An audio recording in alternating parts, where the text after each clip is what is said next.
Episode 1 Aku Bisa Melihat Segalanya. Perkenalan. Saat menghadapi kesulitan hidup, manusia lebih buruk daripada anjing.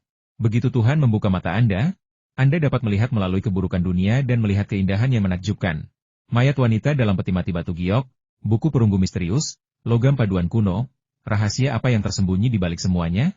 CIA Amerika, organisasi agen bebas FA, jalan di depan sulit dan berbahaya.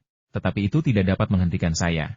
Dengan masa depan yang cerah dan banyak wanita cantik, saya ditakdirkan untuk menjadi protagonis era ini. Sesuatu terjadi. Mata Xia Feng terluka oleh busur listrik. Cepat selamatkan dia. Beberapa orang di lokasi konstruksi berteriak, beberapa berlarian, dan beberapa dengan cemas memanggil ambulans. Seluruh lokasi menjadi kacau. Di area pengelasan lokasi konstruksi, Xia Feng meringkuk seperti bola. Mata kirinya terbakar hitam oleh busur listrik, mengeluarkan bau terbakar. Darah dan debu bercampur di wajahnya, membuat orang-orang memandangnya dengan ngeri. Oh, anak semuda dan secantik itu salah satu matanya rusak. Sayang sekali. Seseorang mendesah. Dia punya adik perempuan yang sudah kuliah. Kalau dia buta, bagaimana adiknya bisa kuliah? Hei, Xia Feng orangnya baik. Dia selalu bersemangat bekerja dan memperlakukan orang dengan baik. Bagaimana mungkin hal seperti ini terjadi padanya? Tuhan memang buta. Terjadi banyak diskusi dan banyak orang mendesah. Ibu Xia Feng meninggal karena sakit di usia muda, dan 5 tahun yang lalu, ayahnya menghilang secara misterius. Tahun itu, ia kebetulan diterima di Universitas Kyoto. Tetapi mengingat adik perempuannya, Xia Sui, yang masih SMP, ia merobek surat penerimaannya dengan berlinang air mata. Ketika ditanya oleh adik perempuannya, ia mengaku ketinggalan ujian masuk dengan selisih beberapa poin.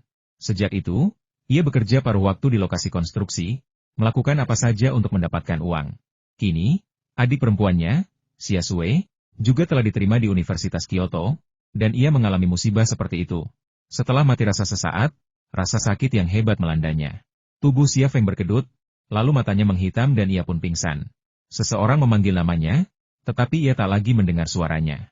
Dalam kegelapan, ia merasa tubuhnya terapung di sungai, naik turun, menuju neraka. Waktu tidak dapat dirasakan oleh orang yang tidak sadar. Setelah waktu yang tak berapa lama, Xia Feng membuka matanya. Ia melihat secercah cahaya, lalu wajah tembam. Wajah itu adalah wajah teman masa kecilnya, Ma Xiaowan. Namun, karena ia hanya bisa membuka mata kanannya, ia tidak bisa melihat dengan jelas, bahkan ada sedikit penglihatan ganda. Fengzi, kamu sudah bangun? Suara Ma Xiaowan sedikit bergetar, dan dia tampak sangat gembira. Di mana aku? Xia Feng tiba-tiba teringat sesuatu saat berbicara. Ia mengulurkan tangan untuk menyentuh mata kirinya. Mata kirinya diperban dan terasa perih. Ma Xiaowan meraih tangan Xia Feng dan berkata, "Jangan khawatir, Fengzi. Dokter bilang mata kirimu mungkin tidak akan buta. Kalau dirawat dengan baik, pasti akan sembuh." Belum tentu? Apa maksud, belum tentu?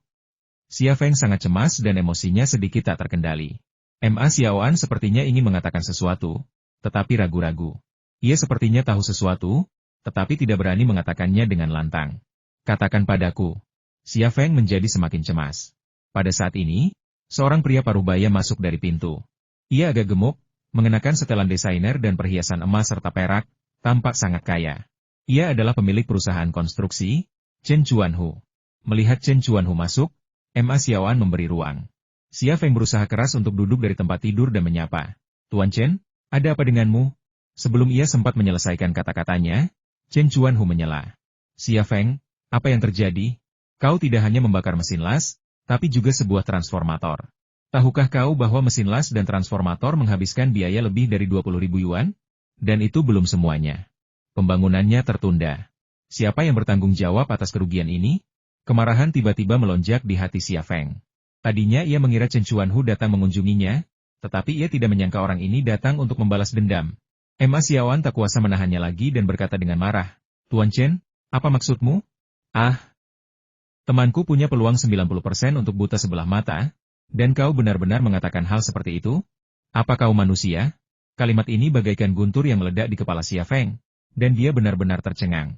Ma Xiaowan tiba-tiba menyadari bahwa ia telah membocorkan rahasia, tetapi kata-kata yang terucap bagaikan air yang tumpah, tak terpulihkan. Ia berdiri di sana, bingung bagaimana cara menghibur Xia Feng. Saat itu, Chen Chuanhu mencibir, "Apa hubungannya kebutaannya denganku?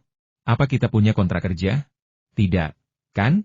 Jadi, aku tidak takut bahkan jika kau menuntutku." Xia Feng sangat marah hingga wajahnya membiru dan giginya bergemeletup. Namun, Chen Chuanhu terus memperkeruh suasana. Aku mengirimmu ke rumah sakit karena kasihan padamu. Aku membayar 10.000 yuan untuk biaya rawat inapmu. Kau boleh pulang setelah perawatanmu selesai. Aku juga punya pesan untukmu 10.000 yuan ini adalah pembayaran terakhir. Jangan kembali padaku. Percuma saja memintaku. Bajingan. Ma Xiaoan berkata dengan marah, satu matanya buta. Dan kau pikir kau bisa menyelesaikannya hanya dengan 10.000 yuan? Chen Chuanhu mengacungkan jarinya dan menunjuk hidung Ma Xiaoan. Wajahnya tiba-tiba memerah.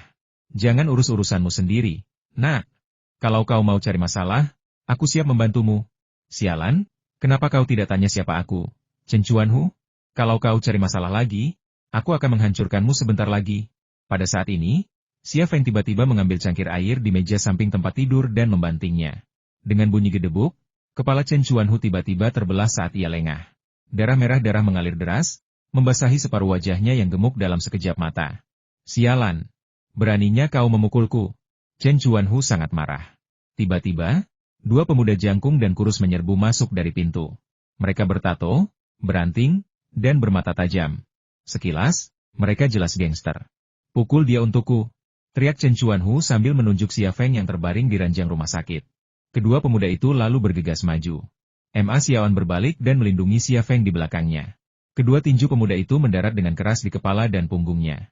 Ma Xiaoan menggertakkan gigi dan bertahan, menggunakan tubuhnya untuk melindungi Xia Feng dan menekan impulsifnya. Apa yang kalian lakukan? Seorang perawat muncul di pintu sambil mendorong gerobak peralatan. Ia tertegun sejenak, lalu berteriak, seseorang, kemari. Ada perkelahian. Perawat itu berbalik dan berlari untuk memanggil petugas keamanan. Tunggu saja aku, nak, kata Chen Chuanhu dengan kasar, lalu berbalik dan berjalan keluar pintu. Kedua pemuda itu mengikutinya keluar. Ma Xiaoan lalu melepaskan Xia Feng.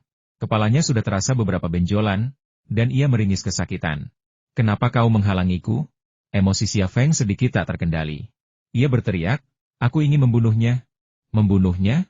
Dia brengsek, dan kau masih punya adik perempuan yang harus kau urus. Dia menikmati segalanya, termasuk anggur, wanita, uang, dan kekuasaan, sementara kau bahkan belum bersenang-senang. Apa itu sepadan? Ma Xiaoan mendesah, Feng Zi, tenanglah. Xia Feng sebenarnya bukan orang yang impulsif. Ketidakhadiran orang tuanya telah membantunya mengembangkan karakter yang mandiri dan dewasa. Namun, situasi hari ini sungguh buruk. Ketika ia berpikir ada kemungkinan 90% matanya akan buta, ia tidak bisa tenang. Maafkan aku, Xiaoan. Xia Feng ingin mengatakan sesuatu, tetapi urung. Hatinya bergejolak. Ma Xiaoan menepuk bahu Xia Feng dan berkata, kenapa kamu begitu sopan padaku? Kalau kamu jadi aku, kamu juga akan bersikap begitu. Memang, ketika Ma Xiaoan diganggu di masa lalu, Xia Feng selalu maju untuk melindunginya dan membelanya apapun yang terjadi. Apakah kamu ingin aku memberitahu Xiao Sui? Tidak, jangan beritahu dia, kata Xia Feng gugup. Dia sedang les privat di sekolah sekarang. Dia pasti khawatir kalau tahu. Tapi dia akan mengetahuinya suatu hari nanti. Ketika saatnya tiba, Xia Feng menggigit bibirnya, kita bicarakan nanti. Pada saat itu, seorang perawat dan seorang petugas keamanan memasuki bangsal. Petugas keamanan tersebut menanyai Xia Feng tentang situasi tersebut sementara perawat tersebut merawat luka di kepala Ma Xiaoan. Sesaat kemudian, perawat dan petugas keamanan tersebut pergi, dan masalah tersebut dibiarkan tak terselesaikan. Ma Xiaoan menemani Xia Feng hingga malam tiba, meninggalkan rumah sakit. Bahkan setelah Xia Feng pergi, Xia Feng tetap tidak bisa tidur. Ia memikirkan begitu banyak hal. Ia memikirkan tagihan medis, masa depannya, adiknya, Xia Sui, dan impiannya untuk kuliah di Universitas Kyoto. Kemudian, rasa lelah menguasainya, dan ia pun memejamkan mata dan tertidur. Entah sudah berapa lama ia tertidur, mata kirinya mulai terasa gatal, dan ia pun terbangun. Rasa gatalnya tak terlukiskan, begitu menusuk dan menyiksa. Xia Feng memanggil perawat, tetapi perawat itu tidak menjawab untuk waktu yang lama. Ia menemukan pagar di samping tempat tidur dan menekannya, tetapi ternyata rusak. Sial sekali. Sampai kapan nasib buruk ini akan berlangsung? Rumah sakit macam apa ini? Xia Feng sangat tertekan. Ia bangkit dari tempat tidur dan berjalan menuju pintu dengan hati-hati. Dia hendak pergi ke pos perawat, tetapi dia berhenti ketika sampai di pintu. Para dokter dan perawat di sini tahu aku tidak punya uang. Lagi pula, setelah Chen Chuanhu ribut-ribut tadi siang, mereka makin yakin aku tidak mampu membayar biaya pengobatan. Aku sudah meminta mereka memeriksa dan mengobati lukaku, dan hari sudah larut malam. Mereka pasti akan mengabaikanku dan bahkan mungkin bersikap dingin. Lupakan saja, aku akan tahan saja untuk sementara waktu. Memikirkan hal itu, ia berubah pikiran lagi.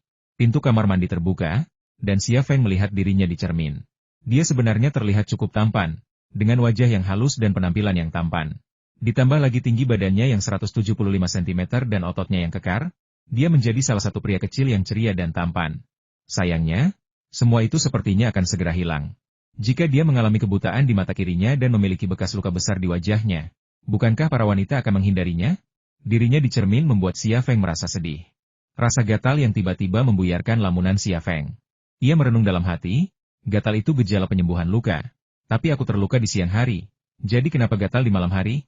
Tidak, mataku milikku sendiri. Aku perlu melihat apa yang terjadi padanya sekarang. Xia Feng memasuki kamar mandi, berdiri di depan wastafel, menghadap cermin, dan mengulurkan tangan untuk membuka simpul kain kasa. Kain kasa dikelupas selapis demi selapis. Setelah lapisan terakhir terkelupas, Xia Feng melihat mata kirinya. Saat melihatnya, ia tertegun. Mata kirinya tertutup salep putih yang sangat rapat. Namun, anehnya, ketika ia mengamati mata kirinya, ia samar-samar merasa penglihatannya menembus salep tebal itu dan melihat cahaya di kamar mandi, tetapi sangat kabur. Ini, bagaimana mungkin? Xia Feng tercengang. Dalam keadaan normal, bahkan jika mata kirinya tidak terluka, dia tidak akan dapat melihat apapun karena salep yang menutupi matanya. Tetapi sekarang dia benar-benar melihat cahaya. Apa yang sedang terjadi? Setelah ragu-ragu cukup lama, Xia Feng akhirnya menekan rasa penasarannya dan tidak mengulurkan tangan untuk menghapus salep di mata kirinya. Xia Feng membalut kembali kain kasa di kepalanya dan kembali tidur. Ia banyak berpikir dan baru tertidur pukul 1 pagi. Waktu sudah menunjukkan lewat pukul 8 pagi ketika Xia Feng bangun. Ia tidak merasakan sakit di mata kirinya, juga tidak merasakan ketidaknyamanan lainnya. Ia pergi ke kamar mandi lagi, bercermin, dan melepas kain kasa dari kepalanya. Di cermin, salep yang menutupi mataku menjadi sangat tipis, dan perasaan melihat cahaya melalui salep itu menjadi lebih jelas. Ada apa ini? Apa mata kiriku baik-baik saja? Pikiran ini membuat Xia Feng bersemangat.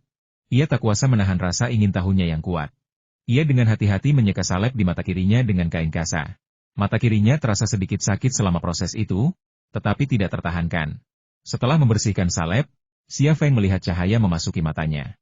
Ia melihat dirinya sendiri di cermin dengan jelas, begitu pula mata kirinya. Mata kirinya hitam dan cerah seperti sebelumnya, tanpa bekas luka yang terlihat di bola mata, tetapi kulit di sekitar rongga mata masih memiliki bekas luka bakar. Xia Feng tertegun sejenak, lalu tiba-tiba mengepalkan tangannya dengan penuh semangat. Mataku tidak buta. Mataku tidak buta. Haha, mataku tidak buta. Pada saat ini, seorang dokter yang bertugas masuk ke bangsal bersama seorang perawat dan melihat Xia Feng berdiri di kamar mandi, menari dan memberi isyarat dengan penuh semangat. Hei, kenapa kau membuka kasa itu? Tanya perawat itu dengan galak. Kau gila? Apa kau sudah tidak mau matamu lagi? Xia Feng tampaknya tidak mendengar orang yang berbicara di belakangnya. Hei, anak muda, kalau kamu tidak mengikuti anjuran dokter, kami bisa menolakmu. Dokter yang bertugas juga sangat tidak ramah. Kamu dengar itu? Lupakan saja. Lukanya akan menghabiskan biaya setidaknya 200.000 untuk perawatan. Bisakah orang seperti dia membayar uang sebanyak itu? Kata perawat itu dengan nada sarkastis. Xia Feng akhirnya tersadar dan berbalik. Saat itu juga, mata kirinya sedikit berkedut, dan ia seperti melihat bokong perawat itu, tanpa penutup. Bokong putih montok itu mengejutkannya, tetapi ketika ia melihat lagi, bokong itu telah menghilang. Yang ia lihat hanyalah bokong yang terbungkus rok perawat itu. Lekuk tubuhnya memang indah, tetapi sangat berbeda dari yang baru saja dilihatnya. Ini pasti ilusi. Bagaimana mungkin aku punya ilusi seperti itu? Xia Feng terkejut dan penasaran. Hei, aku bicara padamu. Ada apa denganmu? Tanya perawat itu dengan nada tidak puas. Perawat itu belum bereaksi, tetapi dokternya sudah. Ia menatap Xia Feng dengan takjub, lalu menunjuk mata kirinya.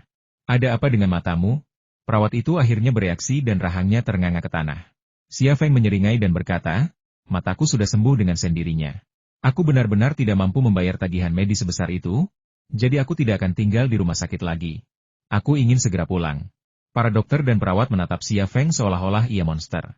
Yang paling terkejut dan bingung tentu saja sang dokter. Ia sudah menyimpulkan bahwa mata kiri Xia Feng buta total, dan sarannya tentang kemungkinan pemulihan hanyalah cara untuk mendapatkan lebih banyak uang untuk biaya pengobatan. Tapi sekarang, Xia Feng menatapnya. Saya khawatir hanya Tuhan yang dapat menjelaskan apa yang terjadi pada Xia Feng. 1 jam kemudian, Xia Feng meninggalkan rumah sakit. Chen Chuanhu hanya menghabiskan 1.000 dari 10.000 yuan yang telah dibayarkannya, menyisakan 9.000. Uang ini tentu saja masuk ke sakunya sebagai kompensasi. Sinar matahari di luar begitu terang sehingga mata kiri Xia Feng tidak bisa beradaptasi.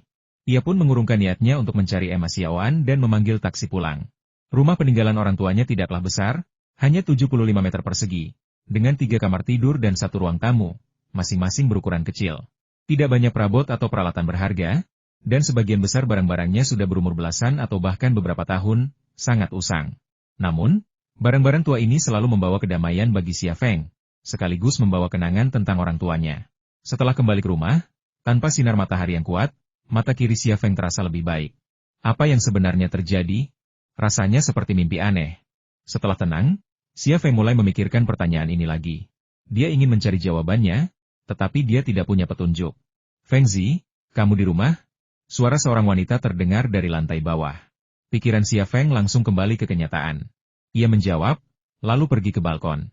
Seorang polisi wanita muda di lantai bawah sedang menatapnya, wajahnya yang cantik dan tubuhnya yang menggairahkan.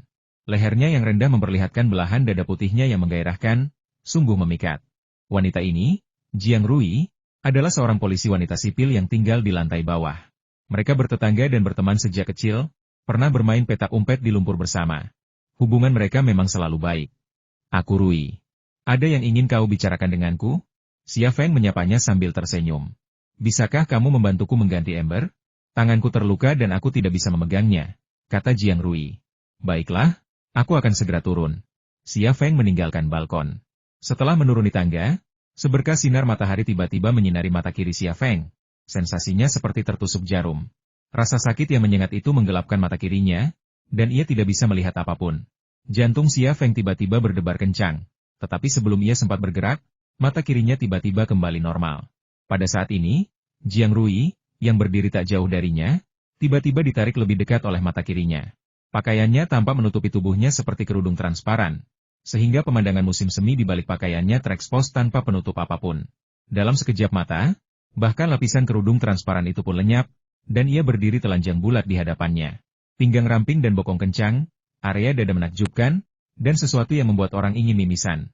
Xia Feng, yang belum pernah melihat tubuh wanita sebelumnya, tertegun sejenak, dan reaksi fisiologisnya langsung dimulai.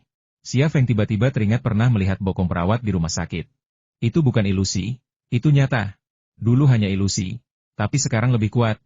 Apa yang terjadi? Jiang Rui jelas-jelas memakai baju, tapi di mata kiriku, dia tidak memakai baju. Mungkinkah itu karena busur listrik? Pasti begitu. Xia Feng sangat terkejut. Mata kirinya terbakar oleh busur api, dan dokter meramalkan ia akan buta. Namun, alih-alih buta, mata kirinya justru mendapatkan kemampuan ajaib ini. Kini, tampaknya berkah dan kutukan berjalan beriringan. Luka bakar busur api kemarin tampak seperti kutukan, tetapi sebenarnya merupakan berkah. Feng Zi, kamu baik-baik saja? Jiang Rui merasa Xia Feng sangat aneh hari ini, terutama cara dia menatapnya. Hah? Aku baik-baik saja. Xia Feng tampak sangat gugup. Saat ia mulai gugup, bayangan Jiang Rui tanpa busana menghilang dari mata kirinya. Feng Zi, kenapa kamu terlihat begitu linglung hari ini? Tanya Jiang Rui bercanda. Katakan padaku, apakah kamu sedang berkencan dengan seseorang? Xia Feng tersenyum. Kamu hanya sebulan lebih muda dariku. Sejak kapan kamu jadi kakak perempuanku? Lagi pula, aku sangat miskin. Bagaimana mungkin wanita itu mau bersamaku? Jiang Rui berkata, jangan meremehkan dirimu sendiri. Kamu orang baik, dan pasti ada wanita yang menyukaimu. Xia Feng merasa lega saat mereka mengobrol dan tertawa, tetapi pikiran jahat yang sedari tadi mengintai di benaknya tiba-tiba muncul kembali. Dalam sekejap, pakaian Jiang Rui terlepas, meninggalkannya berdiri telanjang di hadapannya.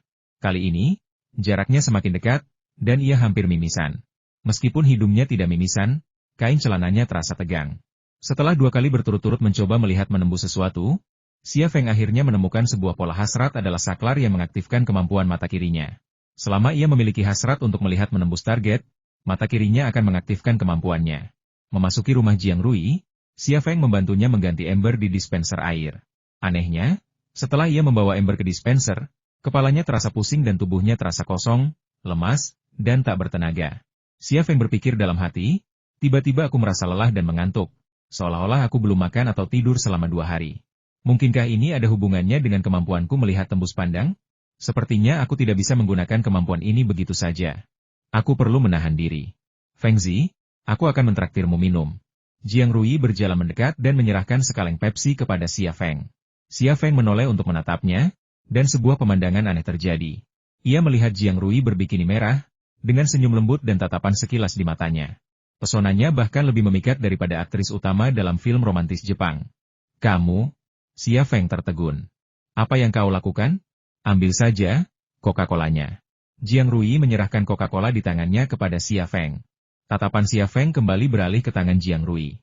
Ia mundur selangkah, wajahnya penuh kengerian yang dilihatnya bukanlah sekaleng coke, melainkan kondom.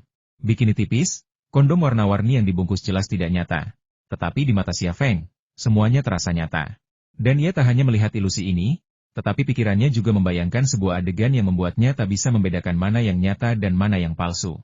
Dalam adegan ini, Jiang Rui merobek kemasan warna-warni itu dan dengan lembut memakaikannya padanya. Fengzi, ada apa denganmu? Apa ada masalah? Tanya Jiang Rui penasaran.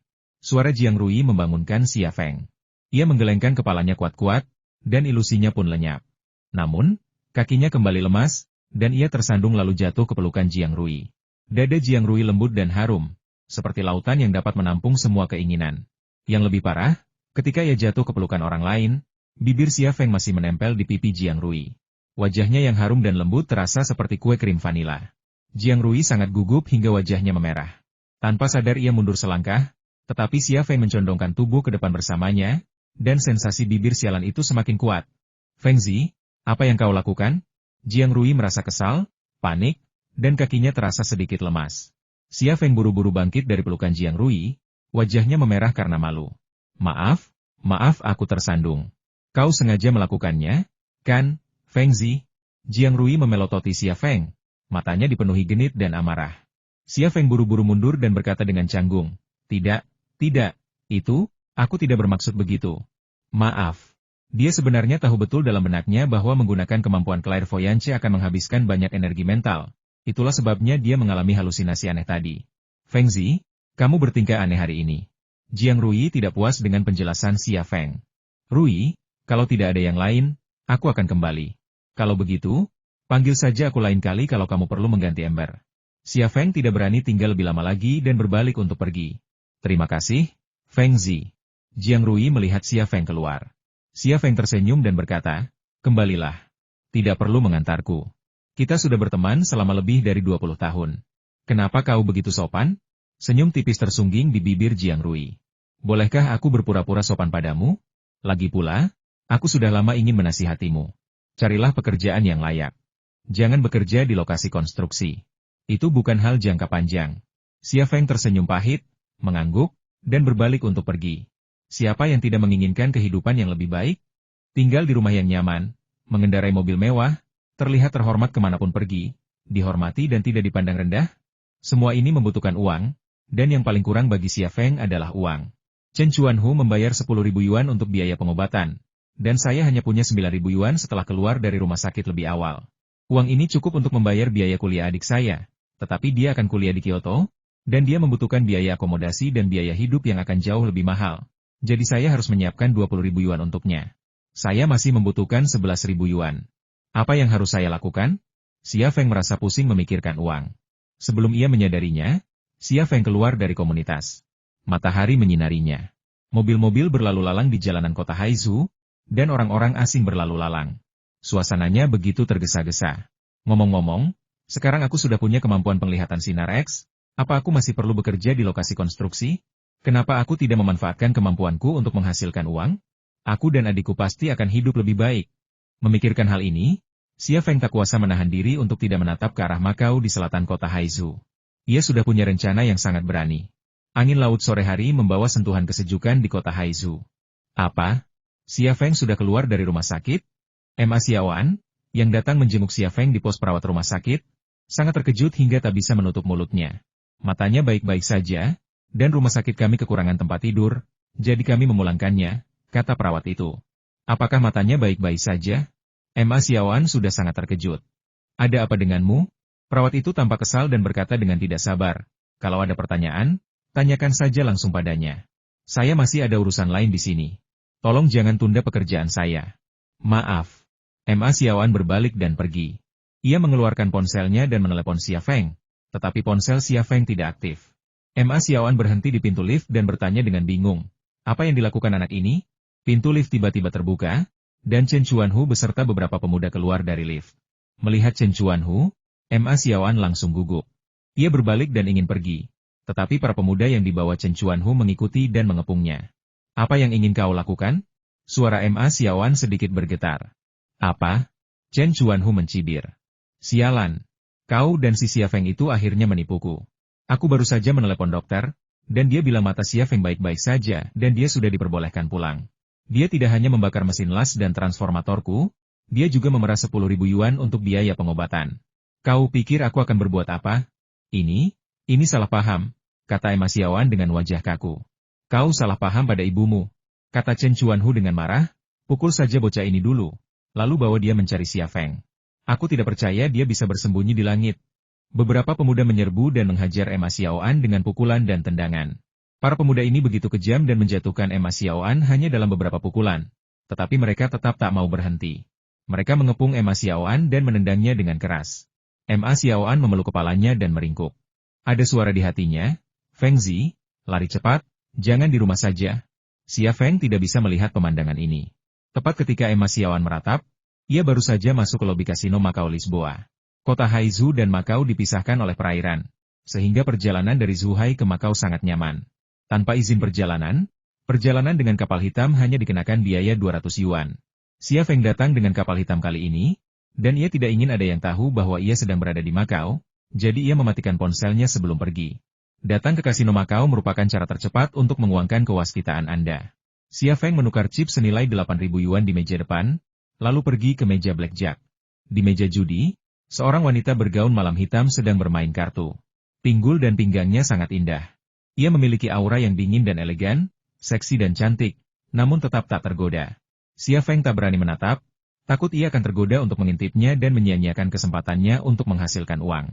Wanita bergaun malam hitam itu melirik Xia Feng, tapi hanya sekilas sebelum mengalihkan pandangannya. Xia Feng memang tampan, tapi pakaiannya terlalu biasa sehingga ia tampak tak tertarik meliriknya. Ketika Xia Feng datang, ia dan Bandar baru saja menyelesaikan permainan taruhan mereka. Kartu Bandar adalah 19, dan kartu Xia Feng 17, jadi Bandar menang. Aku sungguh sial. Aku belum menang satu pertandingan pun. Aku tidak akan bermain lagi. Wanita bergaun malam hitam itu bergumam, sedikit mengernyit, tampak sangat tidak senang. Xia Feng duduk di meja judi dan dengan hati-hati meletakkan 8.000 chipnya di atas meja. Tuan, apakah Anda ingin bermain kartu? Tanya dealer wanita sambil tersenyum. Xia Feng mengangguk. Silakan pasang taruhan Anda. Dealer perempuan itu terus tersenyum. Xia Feng tidak terburu-buru memasang taruhan, melainkan menatap kotak kartu di depan bandar perempuan dengan saksama. Saat itu, mata kirinya tertuju pada kartu pertama di mesin bandar. Bagian belakang kartu langsung menipis dan menjadi transparan, memperlihatkan nomor dan jenisnya. Ternyata itu adalah as sekop. Tuan, desak bandar perempuan itu, silakan pasang taruhan Anda. Xia Feng tersenyum dan berkata, aku sedang mempertimbangkan berapa banyak yang harus aku pertaruhkan. Dealer wanita itu melirik ke arah Xia Feng yang hanya memiliki sedikit chip, dengan sedikit nada meremehkan di bibirnya. Menurutnya, Xia Feng mungkin seorang pekerja dari daratan, seseorang seperti dirinya yang berpikir panjang dan keras sebelum memasang taruhan, karena chip mereka adalah uang hasil jerih payah mereka, dan jika mereka kalah, mereka akan kehilangan semuanya. Tepat ketika dealer wanita itu memandang rendah Xia Feng sudah menggunakan kemampuannya untuk melihat melalui 4 kartu di mesin kartu. Yang pertama adalah as sekop, yang kedua adalah 9 hati, yang ketiga adalah raja sekop, dan yang keempat adalah as hati. Berdasarkan urutan pembagian kartu, ini berarti ia akan mendapatkan blackjack, menggandakan peluangnya. Mengalihkan pandangannya dari bandar kartu, Xia Feng mengeluarkan semua chipnya. 8.000, total masuk. Senyum sinis sang bandar kartu wanita semakin lebar. Ia membagikan kartu kepada Xia Feng, tetapi dalam hatinya ia memikirkan bagaimana Xia Feng akan pergi dengan sedih nanti. Meskipun dia tahu dengan jelas kartu apa yang ada di lubang itu, Xia Feng masih berpura-pura menjadi seorang penjudi, menggunakan kartu namanya untuk menekan kartu yang tersembunyi, lalu perlahan-lahan memindahkan kartu nama itu sambil bergumam, Asekop, Asekop. Wanita dalam gaun malam hitam itu juga mengalihkan pandangannya ke Xia Feng, dengan sedikit tatapan jijik di matanya. Haha, blackjack. Xia Feng membalik kartu-kartu tersembunyi itu, tampak sangat bersemangat. Pembawa kartu perempuan itu melihat kartu hole-nya dan ketika dia mendapati kartunya berjumlah 20 poin, ekspresinya seperti habis memakan lalat. 8.000 keping menjadi 24.000. Uang ini datang dengan mudah. Tetapi jika Xia Feng tidak memiliki kemampuan untuk melihat melalui sesuatu dan melihat kartu yang akan ia dapatkan sebelumnya, ia pasti tidak akan berani bertaruh sekaligus. Tuan, silakan pasang taruhan Anda, kata dealer perempuan. Xia Feng kembali mengalihkan pandangannya ke mesin kartu. Ia mengamati kartu-kartu di mesin satu persatu dan mendapati bahwa kali ini ia hanya bisa mendapatkan kartu 6 wajik dan 7 keriting. Sementara Bandar bisa mendapatkan kartu 9 hati dan 10 wajik, yang jika ditotal menjadi 19 poin. Jika ia menginginkan kartu pertama yang ia dapatkan adalah kartu 9 sekop, yang berarti kartu tersebut gagal. Ini adalah tangan yang kalah. Xia Feng menempatkan 500 chip di area taruhan, yang merupakan taruhan minimum. Pak, kenapa Anda bertaruh sangat kecil kali ini? Tanya Bandar perempuan itu. Saya lihat Anda beruntung, Anda baru saja mendapatkan blackjack. Yakin hanya mau bertaruh 500 kali ini? Taruhan saja 500, bagikan kartunya. Xia Feng tidak tergerak. Dealer wanita itu meletakkan tangannya di atas meja dan mencondongkan tubuh ke depan, memperlihatkan belahan dadanya yang dalam di garis lehernya yang rendah. Wajahnya dipenuhi senyum menggoda. Tuan, percayalah, Anda beruntung. Anda harus meningkatkan taruhan Anda untuk menang lebih banyak. Jangan sia-siakan keberuntungan Anda. Senyum mengembang di sudut mulut Xia Feng. Sekilas, ia melihat seluruh dada Bandar, terekspos sempurna. Area dadanya berbantalan, jadi sebenarnya jauh lebih kecil. Lucunya, ia bahkan memanfaatkan belahan dadanya untuk merayu Bandar agar menaikkan taruhannya. Xia Feng menggelengkan kepalanya. Itu palsu. Terlalu kecil. Si pedagang wanita sedikit terkejut. Apa katamu? Tidak apa-apa. 500, silakan bagikan kartunya, kata Xia Feng. Monyet kecil. Pembawa kartu perempuan itu mengumpat dalam hatinya dan membagikan kartu kepada Xia Feng. Xia Feng sengaja ingin bangkrut di tangan ini dan kalah 500. Dealer wanita itu mengerutkan kening dan mengambil 500 chip Xia Feng. Meskipun dia menang melawan Xia Feng, dia sama sekali tidak senang. Di ronde ketiga, Xia Feng tiba-tiba mendorong semua chipnya ke area taruhan. Kali ini, Xia Feng mendapat 20 poin dan dealer wanita mendapat 19 poin, dan taruhan 27.500 digandakan lagi. Wanita dalam gaun malam hitam itu tidak pergi, dan sorot matanya saat menatap Xia Feng menjadi sedikit aneh. Dengan cara ini, hanya dalam waktu 10 menit, Xia Feng memasang total 11 taruhan. Ia kalah 6 kali dan menang 5 kali, tetapi chip di depannya telah menjadi 210.000. Jika kalah, ia bertaruh 500, dan jika menang, ia mempertaruhkan semua chipnya. Melihat tumpukan chip di hadapan Xia Feng, dahi Bandar wanita itu berkeringat. Ini bukan karena ia terintimidasi oleh 200.000 chip, melainkan karena pemuda di depannya terlalu aneh. Ketika ia mengalahkannya, ia hanya bisa menang 500. Sementara ketika ia menang, ia bisa menang puluhan ribu atau bahkan ratusan ribu. Jika terus begini, apa yang akan terjadi?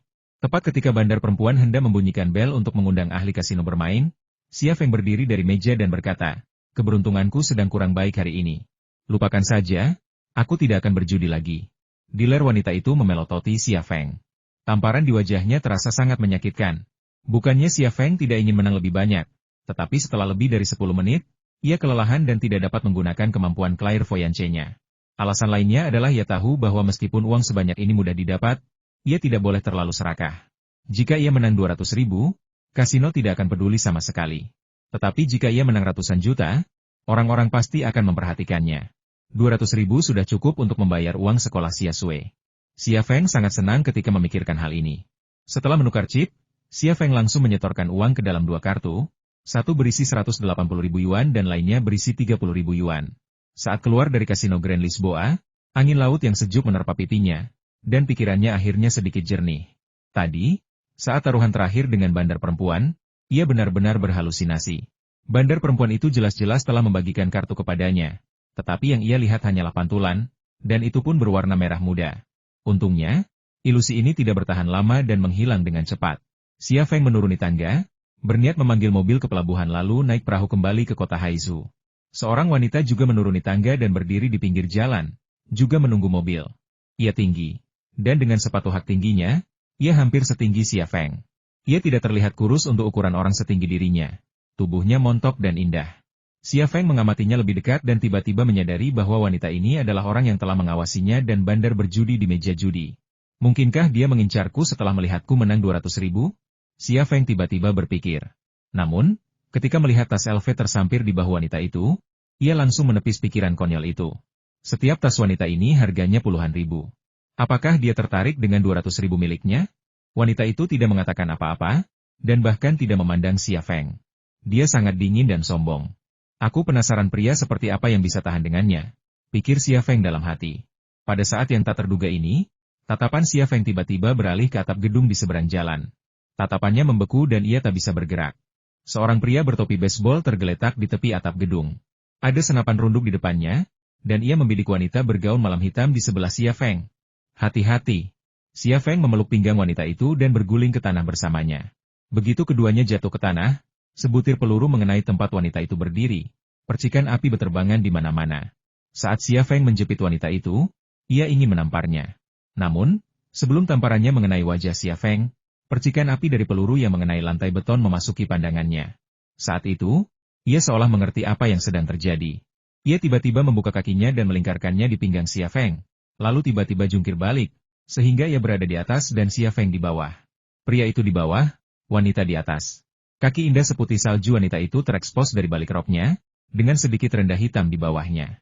Postur kakinya yang terbelah membuat rendah itu mengencang, dan pemandangan yang menggairahkan itu tersaji lebih jelas di mata Xia Feng, membuatnya semakin gugup. Wanita itu tiba-tiba mengerahkan tenaga dengan kakinya, dan menggulingkan Xia Feng ke hamparan bunga di samping. Paf! Tepat saat keduanya berguling di balik hamparan bunga, seberkas percikan api beterbangan dari tempat mereka baru saja berhenti. Sebuah peluru berubah arah setelah mengenai jalan dan memecahkan kaca jendela seorang pedagang di pinggir jalan. Dahi Xia Feng langsung dipenuhi keringat dingin. Trotoar tiba-tiba menjadi kacau, sebagian orang berlarian, sebagian berbaring, dan sebagian berteriak keras. Dengan hamparan bunga sebagai tempat berteduh, Xia Feng dan wanita itu untuk sementara waktu jauh lebih aman. Siapa kamu? Suara wanita itu sedingin dirinya. Xia Feng tertegun sejenak. Aku tidak kenal kamu. Aku hanya melihat seseorang menodongkan pistol ke arahmu. Karena panik, aku langsung menyerangmu. Aku juga pernah melihat gedung itu. Jauh sekali dan di malam hari, aku tidak bisa melihatnya dengan jelas, tapi kau melihatnya. Bagaimana kau bisa melihatnya? Wanita itu menatap lurus ke arah Xia Feng. Tatapannya begitu tajam seolah mampu menembus hati orang.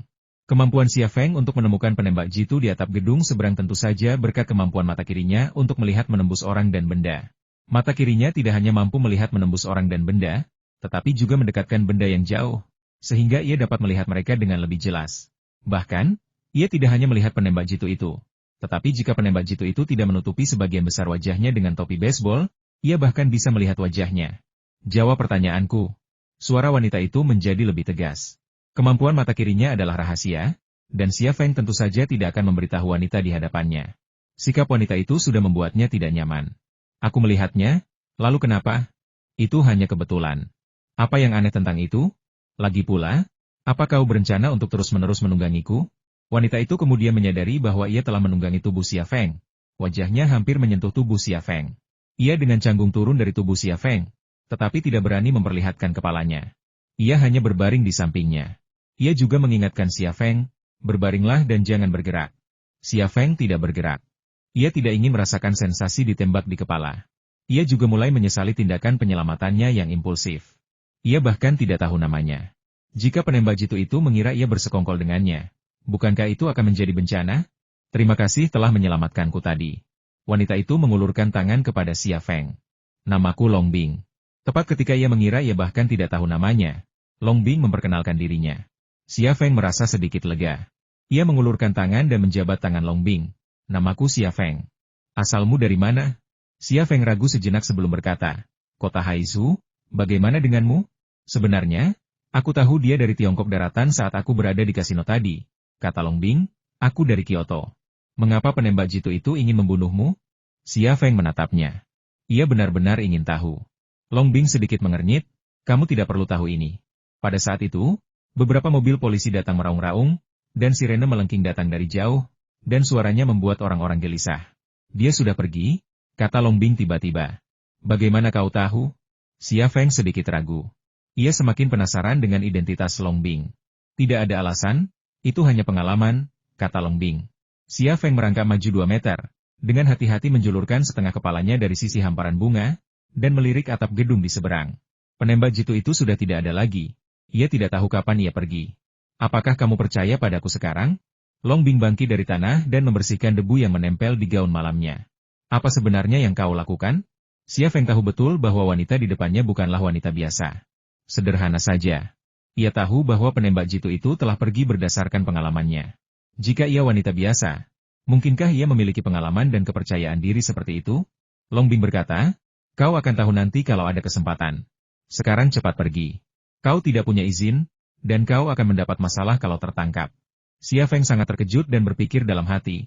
Penglihatan wanita ini terlalu tajam, bukan? Tunggu, ini kartu nama saya. Kalau butuh bantuan, hubungi saja nomor yang tertera di kartu nama ini, kata Long Bing. Xia Feng mengambil kartu nama yang diberikan Long Bing dan meliriknya. Tidak ada apapun di kartu itu selain nama dan nomor teleponnya. Ia berpikir, dia orang yang aneh. Bahkan kartu namanya pun aneh. Meskipun berpikir demikian, ia tersenyum. Baiklah. Aku akan mentraktirmu teh lain kali. Long Bing berkata, jangan salah paham, aku hanya ingin membalas budimu. Senyum Xia Feng membeku di wajahnya. Ia mengangkat bahu canggung, lalu berbalik dan pergi. Begitu ia pergi, beberapa mobil polisi berhenti di pinggir jalan. Para petugas yang keluar, dengan senjata terhunus, menggunakan mobil-mobil itu sebagai perlindungan, dan dengan gugup melihat sekeliling. Mereka jelas tidak mengerti situasi. Long Bing mendongak ke gedung di seberang jalan dan ke atapnya, tetapi yang dilihatnya hanyalah garis samar. Ia bahkan tidak bisa melihat pagar pembatas di tepi atap, apalagi orang yang bersembunyi di sana. Long Bing mengalihkan pandangannya. Ia melihat ke arah Xia Feng pergi, tertegun sejenak sebelum berkata, penglihatanku 2,0, yang terbaik, dan aku bahkan tidak bisa melihat apa yang terjadi di sana. Bagaimana dia bisa melihatnya? Mungkinkah penglihatannya lebih baik dari 2,0? Bagaimana mungkin? Lagi pula, perilakunya di kasino sangat aneh. Aku harus menyelidiki orang ini. Xia Feng sama sekali tidak mendengar apa yang dikatakan Long Bing. Ia memanggil mobil dan langsung menuju pelabuhan. Ia hanya memiliki sedikit di atas 9.000 yuan saat tiba. Tetapi saat pergi, ia memiliki 210.000 yuan. Uang sebanyak ini mungkin tampak kecil bagi orang kaya. Tetapi baginya, itu adalah aset yang sangat berharga. Ia bisa membayar uang sekolah Xia Sui. Dan sisanya bisa ia gunakan untuk memulai usaha kecil-kecilan atau memperbaiki hidupnya. Uang sebanyak itu pasti akan sangat berguna. Saat melangkah ke pelabuhan di kota Haizu, Xia Feng menyalakan ponselnya. Ia melihat beberapa panggilan tak terjawab dari Ma Xiaoan. Ia tersenyum dan berkata, si gendut pasti datang ke rumah sakit untuk menjengukku. Dia pasti mengkhawatirkanku ketika tahu aku sudah pulang dan tidak bisa menemukanku. Aku akan membelikannya iPhone 6 Plus nanti agar dia senang. Xia Feng sendiri menggunakan telepon seluler produksi dalam negeri, yang sangat murah, tetapi ia sangat baik terhadap teman-temannya, setia dan murah hati. Sambil menunggu tumpangan di pinggir jalan, Xia Feng menelepon Ma Xiaoan. Halo, Xiaoan, ini aku, Feng Zi. Kamu di mana sekarang? Aku mau ketemu. Ayo kita minum bir larut malam. Minum, minum. Suara Ma Xiaoan terdengar dari telepon, terputus-putus, seolah ada sesuatu yang menyumbat mulutnya. Minum, kepalamu, aku, di rumah sakit. Kamu di rumah sakit? Xia Feng terkejut. Ada apa denganmu? Apa yang terjadi? Kamu di rumah sakit mana? Di rumah sakit tempat kau pergi, kau. Kemarilah, hati-hati, jangan sampai ketahuan. Sebelum dia bisa menyelesaikan kalimatnya, Ma Xiaoan mulai terengah-engah. Tunggu aku akan segera ke sana. Xia Feng menutup telepon dan melambaikan tangan ke arah taksi yang datang. Setengah jam kemudian, Xia Feng tiba di rumah sakit yang ditinggalkannya pagi ini. Ia pergi ke pos perawat untuk bertanya, lalu menemukan bangsal tempat Ma Xiaoan dirawat. Kepala, tangan, dan kaki Ma Xiaoan terbalut kain kasa, dan separuh wajahnya yang terbuka bengkak seperti roti. Jelas sekali ia telah dipukuli dengan parah. Xiaoan, katakan padaku, siapa yang melakukan ini? Xia Feng cemas dan marah. Ma Xiaoan tersenyum pahit. Siapa lagi? Xia Feng tiba-tiba teringat seseorang. Apakah itu Chen Chuanhu? Ma Xiaoan mengangguk, lalu menuturkan kisahnya dengan terputus-putus. Ternyata Chen Chuanhu bertemu Ma Xiaoan di rumah sakit dan berniat menghajarnya. Lalu menyuruhnya membawa Ma Xiaoan dan anak buahnya ke rumah Xia Feng. Namun, anak buahnya terlalu brutal, memukuli Ma Xiaoan begitu keras hingga ia muntah darah dan tidak bisa berjalan. Chen Chuanhu dan anak buahnya melarikan diri, meninggalkan Ma Xiaoan terbaring di ranjang rumah sakit. Bajingan! Siapa yang memberinya hak melakukan ini? Apa dia tidak punya hukum? Apa tidak ada orang di dunia ini yang bisa menghadapi orang jahat seperti dia? Setelah mendengar perkataan Ma Xiaoan, Xia Feng tak kuasa menahan emosinya dan meninju ranjang rumah sakit. Hukum? Tanya Ma Xiaoan sambil tersenyum kecut. Feng Zi, tahukah kau apa yang dikatakan Chen Chuanhu setelah memukulku? Dia bilang pamannya adalah kepala kantor polisi, dan kita selalu bisa menuntutnya. Xia Feng berkata dengan marah, Pamannya adalah kepala kantor polisi. Apakah itu berarti dia bisa melakukan apapun yang dia inginkan? Saya menelepon polisi, seorang petugas datang untuk menanyakan situasi, menanyakan beberapa pertanyaan santai, lalu pergi. Saya tidak berniat mengejar Chen Chuanhu. Ma Xiaoan berkata. Kemudian, seorang dokter tua memberitahu saya bahwa paman Chen Chuanhu, Li Qinghua, adalah kepala kantor polisi setempat. Chen Chuanhu terus-menerus terlibat dalam proyek-proyek di bidang ini, tetapi Li Qinghua adalah bosnya, dan Chen Chuanhu hanyalah seorang pesuruh. Keduanya memiliki kepentingan pribadi. Yang satu memiliki koneksi, yang lain berkuasa, dan mereka memiliki koneksi di dunia hitam dan putih. Kita tidak bisa melawan mereka. Hati-hati. Dia bilang kau memerah 10.000 yuan darinya untuk biaya pengobatan, dan dia juga ingin kau mengganti rugi mesin las dan transformator. Feng Zi, bawa Xia Sui dan bersembunyilah selama beberapa hari. Bersembunyi? Kenapa kita harus bersembunyi? Aku terluka di lokasi konstruksinya. Kalau aku tidak beruntung, aku pasti sudah buta. Bisakah 10.000 yuan membeli kembali mataku? Lagi pula, dia memukulmu seperti ini. Itu salahnya, bukan salahmu, bukan salahku dan Xia Sui. Kenapa kita harus bersembunyi? Bukan hanya aku tidak akan bersembunyi, aku juga akan mencari keadilan untukmu. Xia Feng semakin bersemangat saat berbicara. Feng Zi, kau, tolong dengarkan aku. Ma Xiaoan berkata dengan cemas, lupakan saja, aku baik-baik saja. Jangan khawatir. Tetaplah di sini dan sembuhkan lukamu, kata Xia Feng. Saat itu, seorang perawat masuk. Ia melirik Xia Feng dan berkata, apakah Anda anggota keluarga di ranjang 19? Bisakah Anda membayar tagihan medis yang belum dibayar? Kalau tidak, apotek tidak akan memberi Anda obat. Berapa yang terutang? Xia Feng tahu tanpa bertanya bahwa Chen Chuanhu belum membayar sepeser pun untuk biaya pengobatan. Anda berutang 12.000, tetapi Anda masih membutuhkan obat untuk perawatan lanjutan. Saya sarankan Anda membayar sedikit lebih, sebaiknya 7.000, kata perawat itu. Uang, aku akan menemukan caranya. Feng Zi, jangan khawatir. Ma Xiaoan meringis kesakitan. Aku akan membayarmu 8.000 yuan, dan kau cukup menjaga temanku baik-baik, kata Xia Feng, lalu mengambil kartu tempat tidur dan pergi membayar. Mata Ma Xiaoan tiba-tiba menjadi berkaca-kaca. Feng Zi, jangan itu uang yang kau bayarkan untuk uang sekolah Xia Sui. Xia Feng sudah berjalan keluar pintu tanpa menoleh sedikit pun. Hari sudah larut malam ketika kami meninggalkan rumah sakit. Xia Feng kembali ke rumah dan tepat saat ia memasuki ruang tamu, saudara perempuannya Xia Sui keluar dari kamarnya. Xia Sui berusia 18 tahun ini. Penampilannya agak mirip dengan Xia Feng. Tingginya 1,7 meter, kakinya jenjang, dan tubuhnya anggun. Ia gadis besar yang dicintai semua orang. Kak, apa kesibukanmu 2 hari ini? Waktu aku telepon sore tadi, ponselmu mati, dan aku nggak bisa nemuin lokasi konstruksimu. Aku khawatir banget. Xia Sui memarahi kakaknya, tapi setiap kata yang dia ucapkan penuh dengan kekhawatiran untuk Xia Feng. Xia Feng tersenyum dan berkata, kamu masih bangun selarut ini? Apakah kamu menungguku? Tentu saja aku akan tidur nyenyak tanpamu kembali. Xia Sui sedikit cemberut. Xia Feng adalah satu-satunya kerabatnya di dunia ini, satu-satunya penopangnya. Bagaimana mungkin dia tidak peduli padanya? Tidak apa-apa. Hanya bekerja lembur di lokasi konstruksi. Kata Xia Feng, duduklah, aku akan memberitahumu sesuatu. Ada apa? Xia Sui duduk di sebelah Xia Feng dan menatap kakaknya dengan rasa ingin tahu. Xia Feng mengeluarkan dompetnya dan memberikan kartu ban kepada Xia Sui. Ada 30.000 yuan di kartu ini. Gunakan untuk membayar uang kuliahmu. 30.000 yuan? Xia Sui langsung terkejut. Kakak, dari mana kamu dapat uang sebanyak itu? Apa kamu berbuat jahat? Hah? Xia Feng berpura-pura memasang wajah tegas. Apa yang kau bicarakan, nak? Apa adikmu tipe orang yang suka berbuat jahat? Ya, kebetulan aku menyelamatkan seseorang hari ini. Orang itu sangat baik dan memberiku 50.000 yuan sebagai hadiah. Kupikir itu restu ibu kita. Jadi terima saja dan jangan biarkan imajinasimu liar. Kakak, siapa yang kau selamatkan? Xia Sui sangat cerdas. Meskipun penjelasan Xia Feng sangat masuk akal, dia tidak akan mudah mempercayainya. Xia Feng tahu adiknya akan sulit dihadapi, jadi ia sudah bersiap. Ia mengeluarkan kartu nama pemberian Longbing dan menyerahkannya kepada Xia Sui.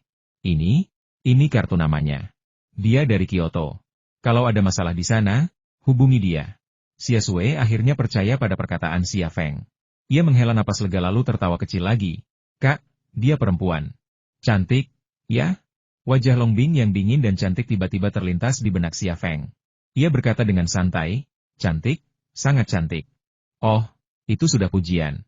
Dia bahkan meninggalkan nomor teleponnya untukmu. Itu petunjuk. Xia Sue berkata sambil tersenyum, Kak, kamu bukan anak kecil lagi. Kamu seharusnya berinisiatif mengajaknya minum teh atau menonton film. Cepat carikan aku kakak ipar. Aku tidak akan menukar kepalamu dengan apapun. Jangan mengolok-olok kakakmu, lanjut Xia Feng dengan wajah tegas. Dan, kamu harus tetap di sekolah selama beberapa hari ke depan dan jangan kembali. Kenapa? Xia Sue tidak mau. Xia Feng berkata, baiklah. Xia Sue tertawa dan berkata, aku mengerti. Kamu ingin mengundang calon kakak iparku pulang dan tidak ingin aku jadi lampu di rumah, kan? Oke, aku mengerti. Aku akan tinggal di asrama bersama teman-teman sekelasku besok. Xia Feng tidak tahu bagaimana membujuknya, tetapi Xia Feng berinisiatif untuk meyakinkan dirinya sendiri, yang menyelamatkannya dari banyak masalah. Chen Chuanhu tidak akan membiarkannya pergi. Dan dia juga tidak akan membiarkan Chen Chuanhu pergi. Membiarkan Xia Sue tinggal di sekolah selama beberapa hari juga merupakan jaminan keamanan. Kakak, kamu belum makan, kan? Aku akan memasak semangkuk mie untukmu. Xia Sue mulai memperhatikan perut kakaknya lagi. Perut Xia Feng tiba-tiba berbunyi ketika Xia Sue mengatakan ini. Ia tahu ia bahkan belum minum seteguk air pun sejak kembali dari Makau, jadi ia kelaparan. Lupakan saja, anggap saja aku tidak bertanya. Aku akan memasakkan mie untukmu. Xia Sue bangkit dan berjalan menuju dapur. Xia Feng berbaring di sofa, benar-benar rileks. Tatapannya tertuju pada potret keluarga di lemari TV. Di dalamnya ada ibunya, ayahnya, dirinya, dan saudara perempuannya. Wajah mereka saling menempel, masing-masing memancarkan senyum bahagia. Ayah? Kemana saja ayah? Tahukah ayah bagaimana kehidupanku beberapa tahun terakhir ini? Bisik Xia Feng dalam hati. Setelah makan, Xia Feng kembali ke kamarnya untuk beristirahat. Ia kelelahan karena menggunakan kemampuan clairvoyance-nya seharian, dan langsung tertidur begitu ia naik ke tempat tidur. Ia tidur hingga sore hari berikutnya, dan bahkan tidak tahu kapan Xia Sue pergi. Di atas meja makan ada semangkuk bubur, sepiring sayur tumis, botol kaca, dan sebuah catatan di bawah botol kaca tersebut. Ada sebuah kapsul putih di dalam botol kaca. Ketika Xia Feng melihatnya, ia langsung teringat ayahnya, Xia Changhe. Xia Feng ingat betul bahwa 5 tahun yang lalu, setahun sebelum ayahnya menghilang, kondisinya sangat lemah. Ayahnya menemukan sebotol obat entah dari mana. Isinya hanya 12 kapsul putih dan menyuruhnya minum 1 setiap bulan. Obat itu sangat mujarab, dan setelah kapsul pertama, kesehatannya membaik secara signifikan. Kemudian, setelah ia minum kapsul ke-11, ayahnya menghilang, dan tidak ada yang tahu kemana perginya pil yang tersisa. Kini, botol obat itu muncul kembali di hadapan Xia Feng. Pil ke-12 pun tergeletak diam di dalam botol kaca itu. Xia Feng mengambil catatan dari bawah botol kaca. Isinya adalah pesan Xia Sue, Kak. Aku menemukan botol obat ini pagi ini saat membersihkan kamar ibu dan ayah, beserta obatmu yang belum habis. Tapi kamu sudah kuat sekarang, jadi mungkin kamu tidak membutuhkannya lagi. Ini adalah peninggalan ayah untukmu, jadi simpanlah sebagai kenang-kenangan. Gadis ini sungguh baik. Aku tidak tahu siapa yang akan cukup beruntung untuk menikahinya nanti. Sebagai kakaknya, aku harus mengawasinya dengan ketat. Xia Feng tersenyum. Ia meletakkan catatan dan obat itu di belakang bingkai foto keluarga di lemari TV, lalu kembali ke meja makan untuk sarapan dan makan siang. Setelah makan malam, Xia Feng keluar. Setelah turun, Xia Feng langsung melihat Jiang Rui yang sedang linglung di balkon. Dengan sebuah ide, ia menghampirinya.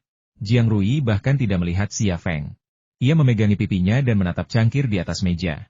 Ia tidak tahu apakah ia sedang memikirkan makanan lezat atau pria tampan. Perampokan. Tiba-tiba terdengar suara garang. Jiang Rui langsung terkejut. Ketika mendongak, ia melihat Xia Feng berdiri di luar pagar. Ia memelototinya dan berkata, "Kau mau mati? Kenapa kau membuatku takut seperti ini?" Lalu ia mengulurkan tangan untuk memukul Xia Feng, tetapi Xia Feng menghindar. "Rui, aku punya permintaan padamu," kata Xia Feng. "Ada apa?" tanya Jiang Rui. "Nah, kamu kerja di kantor polisi. Kamu kenal seseorang bernama Li Qinghua? Dia direktur kami. Kenapa aku tidak mengenalnya?" Jiang Rui menatap Xia Feng dan bertanya ragu-ragu, "Untuk apa kau ingin bertemu dengan direktur kami?" Xia Feng berkata, "Aku perlu bicara dengannya tentang sesuatu. Bisakah kau memberitahuku di mana dia tinggal dan berapa nomor ponselnya?" Jiang Rui menyela Xia Feng. "Mengapa kamu menanyakan pertanyaan-pertanyaan ini?" Xia Feng tersenyum dan berkata, "Kau pikir aku akan berbuat jahat? Kalaupun aku berbuat jahat, aku tidak akan sebodoh itu untuk melapor ke polisi, kan? Temanku sedang dalam masalah, dan dia ingin memanfaatkan koneksinya. Kau tahu, di dunia ini, kita harus punya koneksi untuk melakukan apapun. Begitulah adanya." Jiang Rui mengeluarkan ponselnya dari saku, membuka jendela kontak, lalu membungkuk di atas pagar baja tahan karat dan menyerahkan ponsel itu kepada Xia Feng. Xia Feng melihat foto Li Qinghua, nomor telepon, dan alamat rumahnya. Ia mengingatnya, lalu mengembalikan ponsel itu kepada Jiang Rui dan berkata, "Terima kasih." Jiang Rui menyimpan ponselnya dan tersenyum, "Jangan berterima kasih, norak. Panggil saja aku kakak." Senyumnya begitu memikat. Xia Feng, yang hendak pergi, tak kuasa menahan diri untuk meliriknya sekali lagi. Tatapannya tak sengaja mendarat di pinggang dan pinggulnya.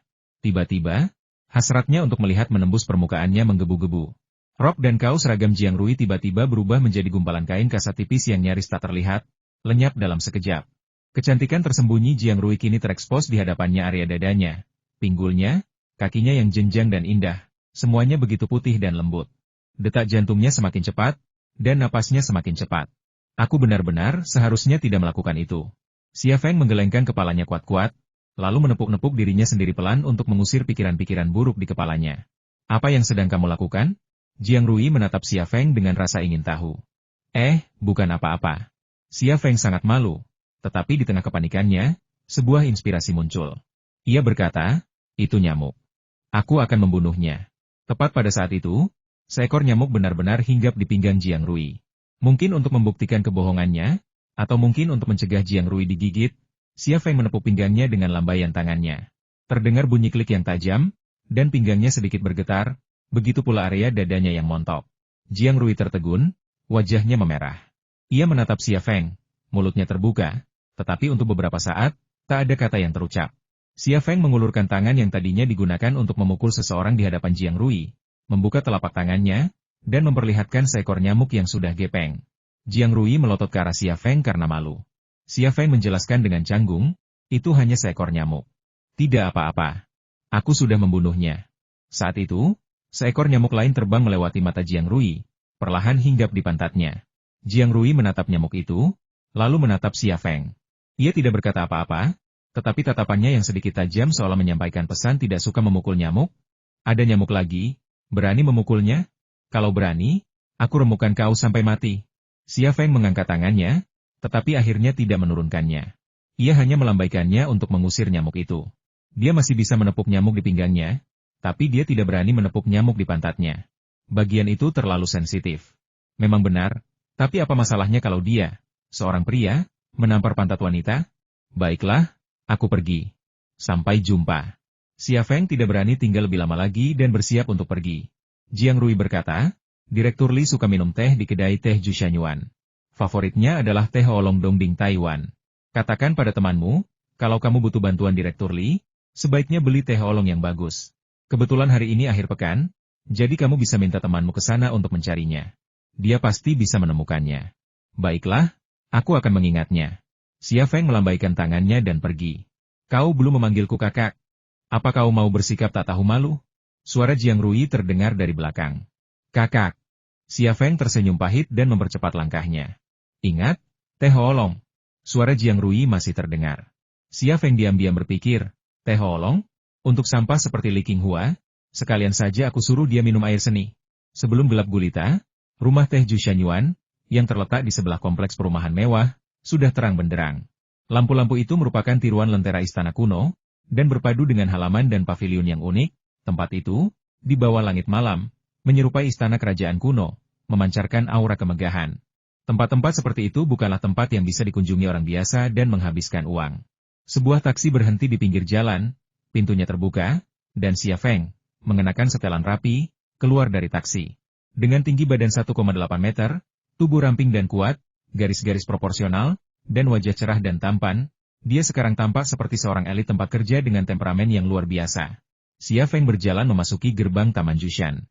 Setelah memasuki kedai teh, Xia Feng memesan secangkir piao sui yang relatif murah dan memilih meja teh yang lebih terpencil untuk duduk. Kedai teh itu ramai pengunjung, beberapa duduk di aula utama, yang lain di ruang pribadi. Xia Feng mengamati dengan saksama tetapi tidak menemukan Li Qinghua. Ia kemudian mengaktifkan kemampuan clairvoyance mata kirinya dan mulai mencari Li Qinghua di ruang pribadi di sebelah aula utama. Kamar-kamar pribadi berdinding kayu dan bertirai bambu buram di pintunya. Dalam keadaan normal, orang tidak bisa melihat apa yang terjadi di dalam kamar. Namun, bagi Xia Feng, dinding dan tirai bambu itu tampak biasa saja. Dengan perspektifnya, ia bisa melihat pemandangan di dalam setiap kamar sekilas. Semenit kemudian, pandangannya berhenti di Yulan Hall yang tidak jauh darinya. Ada seorang pria dan seorang wanita di Orchid Hall. Pria itu berusia 40-an, sedikit gemuk, dengan aura resmi yang khas dalam sikap dan tutur katanya. Wanita itu berusia 20-an, dengan postur tubuh dan penampilan yang bagus, dan bisa dibilang cantik. Xia Feng segera mengenali pria itu sebagai Li Qinghua, tetapi ia tidak tahu siapa wanita itu. Wanita itu tampak gugup, sikapnya tertahan, memberi kesan bahwa ia tidak tertarik minum teh dengan Li Qinghua. Berbeda dengan wanita itu yang menahan diri, Li Qinghua jauh lebih santai dan tenang, dengan senyum di wajahnya saat matanya menjelajahi area dada, pinggang, dan pinggul wanita itu, tanpa menyembunyikan hasratnya. Pada saat ini, Li Qinghua mengulurkan tangan dan meraih tangan wanita itu, mengelusnya dengan lembut, lalu mengatakan sesuatu. Wanita itu tersipu dan menundukkan kepalanya, tidak berani menatap Li Qinghua. Xia Feng tidak bisa mendengar Li Qinghua berbicara dengan wanita itu, tetapi ia punya pikiran sendiri. Dalam situasi ini, kemungkinan besar Li Qinghua memanfaatkan posisinya sebagai direktur untuk membawa bawahannya, atau seorang wanita yang membutuhkan bantuannya, ke sini untuk memanfaatkannya, kan? Kalau begitu, ini kesempatan bagus. Xia Feng sudah punya ide dalam benaknya. Beberapa menit kemudian, tirai bambu aula anggrek tiba-tiba terangkat, dan Li Qinghua berjalan keluar bersama wanita itu. Wanita itu mengikuti Li Qinghua dalam diam, hampir sepanjang waktu dengan kepala tertunduk, tidak berani menatap siapapun, dan juga menghindari tatapan orang lain. Xia Feng pun meninggalkan meja teh dan berjalan menuju kasir. Setelah membayar tagihan, ia segera meninggalkan kedai teh. Di bawah lampu jalan, Li Qinghua, sambil memegang pinggang ramping wanita itu, berjalan ke arah barat menyusuri trotoar. Ia sama sekali tidak menyadari Xia Feng mengikutinya dari belakang. Tangannya membelai pinggang dan pinggul wanita itu tanpa ragu, seraya mengucapkan kata-kata menggoda. Wanita itu tampak malu-malu namun malu-malu, membiarkan tangan Li Qinghua mengusap-usap tubuhnya. Beberapa menit kemudian, Li Qinghua dan wanita itu memasuki hotel dan check-in ke kamar. Begitu memasuki ruangan, Li Qinghua tidak dapat menahan diri untuk tidak memeluk wanita itu, mencium, dan menyentuhnya. Dia tampak sangat cemas. Direktur Li, tidak perlu terburu-buru. Saya akan mandi dulu, lalu melayani Anda dengan baik, oke? Kata wanita itu dengan genit. Li Qinghua tertawa dan berkata, kamu hebat sekali. Jangan khawatir, aku akan mengurus urusan suamimu. Ini hanya masalah pindah kerja. Ini masalah kecil. Kamu baik sekali. Wanita itu mendekat dan mencium Li Qinghua, lalu melepas pakaiannya dan berjalan menuju kamar mandi. Li Qinghua pun melepas pakaiannya dan berbaring telanjang di tempat tidur. Ia menyalakan sebatang rokok dan menunggu dengan nyaman wanita bersih itu datang dan melayaninya. Ia sama sekali tidak menyadari bahwa saat ini, ada seorang pemuda berdiri di luar pintu, menatap panel pintu kamar ini. Bagi Xia Feng, pintu itu bahkan tidak ada. Ia tidak hanya melihat Li Qinghua berbaring di tempat tidur di kamar, tetapi juga melihat apa yang terjadi di kamar mandi. Pintu kaca kamar mandi tidak tertutup rapat, memperlihatkan celah selebar 30 cm. Melalui celah itu, terlihat seorang perempuan berkulit putih sedang mandi, air mengalir deras di atas kepalanya, mengalir di kulitnya, mengalir di pinggangnya, mengalir di pinggulnya, lalu mengalir di sepanjang kakinya hingga ke lantai, sungguh menggoda. Melihat ini, Xia Feng menutup matanya. Kali ini, ia tidak mengalami halusinasi apapun saat menggunakan kemampuan clairvoyance-nya. Ia juga menguasai beberapa aturan, yaitu, selama ia tidak menggunakan kemampuan clairvoyance-nya secara terus-menerus dalam jangka waktu tertentu dan tidak menghabiskan energi fisik dan mentalnya secara berlebihan, ia tidak akan mengalami halusinasi. Li Qinghua sedang menunggu, dan Xia Feng juga menunggu. Beberapa menit kemudian, wanita itu keluar dari kamar mandi, terbalut handuk mandi. Kulitnya yang putih, lekuk tubuhnya yang montok, dan handuk mandi yang setengah tertutup langsung membangkitkan hasrat Li Qinghua. Sayang, aku benar-benar tidak bisa menahannya. Li Qinghua melompat dari tempat tidur dengan tidak sabar, merobek handuk mandi wanita itu, melemparkannya ke tempat tidur, dan menerkamnya seperti serigala. Bang! Dengan suara dentuman teredam, pintu tiba-tiba terbuka dan Xia Feng bergegas masuk sambil memegang ponsel. Aplikasi kamera dihidupkan di telepon, dan layar menunjukkan adegan Li Qinghua dan wanita itu sedang berhubungan seks, begitu jelasnya hingga membuat orang tersipu. Wanita itu adalah orang pertama yang melihat Xia Feng. Ia berteriak, "ACC orang!" Li Qinghua tiba-tiba berbalik dan menatap Xia Feng yang tiba-tiba menerobos masuk. Ia tertegun sejenak, lalu tiba-tiba berteriak, "Siapa kau? Siapa yang membiarkanmu masuk?" Dilarang mengambil foto. Xia Feng sama sekali tidak takut dengan teriakan Li Qinghua. Ia terus merekam video. Sementara itu, Li Qinghua dan wanita itu masih dalam posisi yang sama seperti Mur dan Sekrup. "Sialan! Kau tahu siapa aku?" Li Qinghua melompat dari tempat tidur dan bergegas merebut ponsel dari tangan Xia Feng. Saat ini, ia benar-benar panik dan ketakutan. Tanpa menunggu Li Qinghua menyentuhnya, Xia Feng mengangkat kakinya dan menendang perut bagian bawah Li Qinghua. Ah, Li Qinghua menjerit dan jatuh dengan keras ke tanah. Wanita di tempat tidur itu dengan panik meraih telepon di meja samping tempat tidur. Ia tampak ingin menelepon polisi. Tetapi setelah menekan 1-2 kali, ia tidak bisa lagi menekannya. Alasan ia tidak menelepon polisi sederhana. Li Qinghua adalah kepala polisi, dan pihak lain berani menendang kepala polisi itu hingga jatuh. Jika ia menelepon polisi dalam situasi seperti ini, bukankah itu sama saja dengan menembak kakinya sendiri? Pada titik ini, Xia Feng mematikan kamera ponselnya dan menyelipkannya ke saku celana. Ia sudah mendapatkan apa yang diinginkannya, jadi tak ada gunanya mengambil foto lagi. Kau, Li Qinghua akhirnya bisa bernapas lega. Ia menatap Xia Feng dengan gugup. Siapa kau? Apa yang ingin kau lakukan? Xia Feng memindahkan kursi dan duduk di hadapan Li Qinghua. Wanita itu, lalu berkata perlahan, Anda baru saja bertanya apakah saya tahu siapa Anda. Saya akan menjawab pertanyaan Anda sekarang. Saya tahu siapa Anda. Anda Li Qinghua, Direktur Departemen Kepolisian Distrik Beigong di kota Haizu. Apakah saya benar? Li Qinghua tidak mengakui atau menyangkalnya. Ia menatap Xia Feng dengan penuh kebencian, mencoba menebak motif Xia Feng. Xia Feng berkata, kau memaksaku datang ke sini, dan kau memaksaku melakukan ini. Kau tiba-tiba menyadari kemarahan di mata Xia Feng. Li Qinghua menelan kata kentut dan berkata, omong kosong apa yang kau bicarakan? Aku bahkan tidak mengenalmu, bagaimana mungkin aku memaksamu? Berikan ponselmu dan kita bisa membicarakan apa saja. Aku juga bisa berpura-pura ini tidak pernah terjadi. Xia Feng mencibir, Li Qinghua, kurasa kau tidak memahami situasi ini dengan jelas. Kampanye anti korupsi saat ini sangat ketat. Jika aku menyerahkan video ini ke kejaksaan atau media, bisakah kau bayangkan apa yang akan terjadi padamu? Kau sebutkan harganya. Li Qinghua berusaha sekuat tenaga menyembunyikan kepanikan di hatinya. Xia Feng berkata, aku tidak menginginkan uangmu, aku hanya menginginkan keadilan. Adil? Li Qinghua menatap Xia Feng dengan curiga. Apa maksudmu dengan adil? Kamu punya keponakan yang baik hati, namanya Chen Chuanhu. Waktu itu aku sedang bekerja di lokasi konstruksinya, dan mataku terbakar oleh busur listrik. Dia membayar 10.000 yuan untuk biaya pengobatan, tapi biaya pengobatannya 200.000 yuan. Dokter juga bilang ada kemungkinan 90% aku akan buta. Apakah matamu baik-baik saja? Untungnya aku tidak buta, tapi penglihatanku hanya sepertiga dari sebelumnya. Xia Feng menatap Li Qinghua tajam. Menurutmu, 10.000 yuan ini cukup? Li Qinghua menurutinya dan menggelengkan kepalanya. Tidak cukup, tidak cukup. Senyum simpul tersungging di sudut mulut Xia Feng. Sebenarnya aku tidak berniat merepotkan Chen Chuanhu. Aku sudah membiayai sendiri dan keluar dari rumah sakit. Aku masih punya sisa 9.000 yuan dari tagihan medisnya, yang kuanggap sebagai biaya perawatan lanjutan. Tapi keponakanmu yang baik hati itu membawa orang kepadaku dan memintaku mengganti rugi mesin las dan trafonya. Apa menurutmu dia keterlaluan? Li Qinghua mengangguk lagi, terlalu banyak. Terlalu banyak. Xia Feng melanjutkan, syukurlah aku sudah pulang pagi ini, jadi dia tidak menemukanku. Tapi dia memang memukuli temanku sampai parah sekali sampai dia masih di rumah sakit. Aku yang membayar tagihan rumah sakit sebesar 8.000 yuan. Menurutmu, apa yang harus kita lakukan? Ini, Li Qinghua adalah rubah tua dan dia tidak mengungkapkan pendapatnya tentang masalah utama. Mengenai masalah ini, Direktur Li, bagaimana menurutmu kita bisa menyelesaikannya? Tanya Xia Feng. Li Qinghua berpikir sejenak, aku akan menangkapnya dan tak seorang pun dari para penyerang akan dibiarkan hidup. Kau tak perlu mengembalikan 9.000 yuan itu kepadanya, dan kau tak perlu mengganti rugi mesin las dan transformatornya. Soal biaya pengobatan temanmu yang 8.000 yuan, aku akan bermurah hati dan membayar 10.000 yuan sendiri. Apa kau setuju? Xia Feng menggelengkan kepalanya, tidak. Mata Li Qinghua tiba-tiba berkilat marah, tetapi ia menyembunyikannya dengan baik, dengan sedikit senyum di wajahnya. Adik kecil. Katakan padaku, bagaimana kau ingin menyelesaikan ini? Xia Feng berkata, masalah mataku bisa dikesampingkan.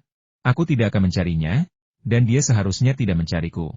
Tapi temanku terluka parah, dan masalah ini tidak bisa dibiarkan begitu saja. Aku ingin Chen Chuanhu berlutut dan meminta maaf kepada temanku. Suruh dia berlutut di rumah sakit sekarang juga, lalu foto dan kirimkan kepadaku.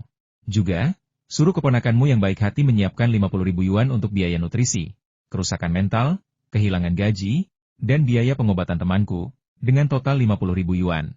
Jika kau melakukan ini, masalah kita akan selesai. Li Qinghua mencibir, adik kecil, kau masih muda, dan ada banyak hal di masyarakat yang belum kau pahami. Aku sarankan kau untuk tidak terlalu tegas, dan selalu berikan ruang untuk bermanuver. Kau seharusnya pernah mendengar pepatah, berikan jalan keluar bagi orang lain agar kita bisa bertemu lagi di masa depan. Aku sudah mendengarnya, Tapi aku tidak ingin melihatmu. Xia Feng berkata, kalau kau tidak mau, aku akan mengunggah video yang baru saja kurekam ke forum sekarang juga. Jangan. Li Qinghua tiba-tiba merasa gugup. Bagaimana dengan ini? Adik kecil, uangnya tidak masalah, tapi lupakan soal berlutut, oke? Lagi pula Tianyi kan orang terkenal. Memintanya berlutut di tempat seperti rumah sakit dan mengambilkan foto untukmu pasti akan sulit baginya. Sebaiknya aku posting di forum, imbu Xia Feng sambil memainkan ponselnya. Baiklah, aku akan menelepon hotline anti korupsi besok. Ibumu Li Qinghua menelan kata-kata umpatan yang hampir terucap. Ia lalu bangkit dari tanah dan berkata, adik kecil, jangan impulsif. Aku akan menelepon bajingan itu sekarang juga. Aku akan memintanya membawa 50.000 yuan, membuatnya berlutut di depan temanmu, dan memintanya memotretmu. Apa kau sudah puas sekarang? Suara Li Qinghua dipenuhi kebencian. Tetapi Xia Feng tidak peduli.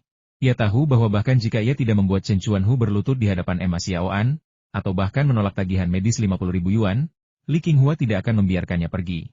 Alasannya sederhana, Li Qinghua, seorang pria pendendam, pasti tidak akan menoleransi siapapun yang mengganggunya. Xia Feng bukan orang bodoh.